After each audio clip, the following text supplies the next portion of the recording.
So my furnace is out again. Go figure. What it's doing is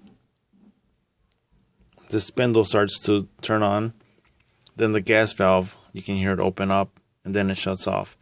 Usually the igniter will turn on, and then the spindle and the gas will turn on after. So I don't know. I'm going to do it so you guys can see what it is. Maybe you know somebody that has gone through this or knows about this. Here it goes.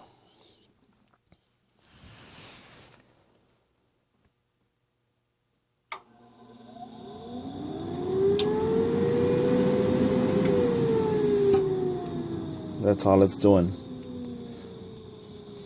I think it's the main board. I have no idea. I don't know. 60 degrees in the house.